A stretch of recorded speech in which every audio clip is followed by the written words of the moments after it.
মৃত্যু আমার জন্য অবধারিত, আমার জন্য দাঁড়িয়ে আছে মৃত্যুর সেই পালকি। আমি কি প্রস্তুত?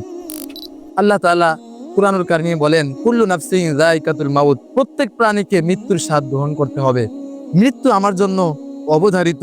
আমি দুনিয়াতে খেয়ে আছি না খেয়ে আছি, যে অবস্থানে থাকি না কেন, যেদিন আমার জীবনের ঘন্টা বেজে যাবে সেদিন আমাকে চলে যেতে হবে।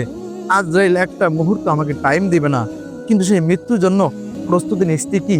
মৃত্যু আমার একদম কাছাকাছি, শাহরগের কাছে এসে পৌঁছাইছে। আমি বেখবর, আমি আমার মতো চলছি, আমি দুনিয়া কামানোর পিছনে ছুটছি, আমি দুনিয়াকেই অর্জনের জন্য দুনিয়াতেই চলছি, আখিরাতকে ভুলে গিয়েছি।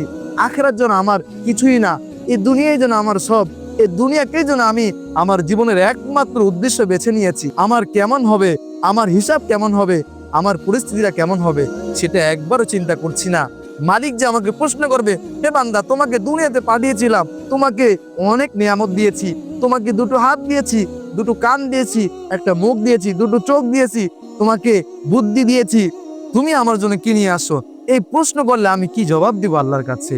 কেন এরকম হন্য হয়ে পাগলের মতো ঘুরছি? আল্লাহর কথা কি একটু মনে পড়ে না? এক ওয়াক্ত নামাজ আমি পড়তে আসি না, 5 বার আমাকে মুয়াজ্জিন ডাকে, আল্লাহু আকবার, আল্লাহু আকবার, হাইয়া আলাস সালাহ, হাইয়া আলাল ফালাহ, আসো কল্যাণের দিকে। আমি আসছি না। আমি যেন আল্লাহকে ভুলে গিয়ে দুনিয়াকে আমি আমার রব হিসাবে মেনে নিয়েছি। কেন এরকম আল্লাহর সাথে রাগ করলাম? কেন অভিমান করলাম? আসুন ফিরে রবের দিকে। জীবনটা সুন্দর হবে, আখিরাতটা সুন্দর হবে। এই দুনিয়া আমার একমাত্র থাকার জায়গা নয়, পরপারে যেতে হবে, সেখানেও আমার জন্য অনেক বড় জিন্দেগির ব্যবস্থা রয়েছে। ফিরে আসুন রবের দিকে, শান্তিতে নিজের আখিরাতটাকে গোছাই, ইনশাআল্লাহ সুন্দর এবং আরামদায়ক জিন্দেগি মিলবে।